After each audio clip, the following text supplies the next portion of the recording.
જળ, જમીન અને જંગલો માટે લડનાર, પોતાના જંગલોને પોતાની જાગીર માનનાર બિરસા મુંડાજીનો જન્મ આજના ઝારખંડમાં એટલે કે એ સમયે 1875માં થયો હતો અને તેમણે ખૂબ મોટી લડત આપી હતી. આદિવાસી સમુદાયને પોતાનું સમાજમાં સ્થાન અપાવવા માટે તેમણે મોટી પહેલ ઉપાડી હતી.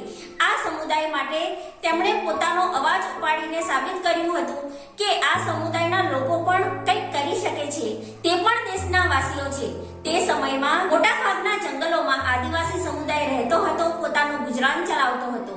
પરંતુ અંગ્રેજોએ તેમના જંગલો પર રાજ કરવાનું ચાલુ કર્યું ત્યારે બિરસા મુંડાજી આગળ આવ્યા અને તેમણે માત્ર 25 વર્ષની ઉંમરે તેમના સામે માત્ર લડત જ નહોતી ઉપાડી પરંતુ પોતાના અનેક અનુયાયીઓ તૈયાર કર્યા. પરંતુ જ્યારે બિરસા મુંડાજીને પકડવામાંથી અસમર્થ નીવડ્યા ત્યારે એક મોટું ઇનામ જાહેર કરીને તેમના જ અનુયાયીઓમાંથી વિશ્વાસઘાત પામીને બિરસા મુંડાજીની ધરપકડ કરવામાં આવી અને તેમણે અંતિમ શ્વાસ જેલમાં જ લીધા.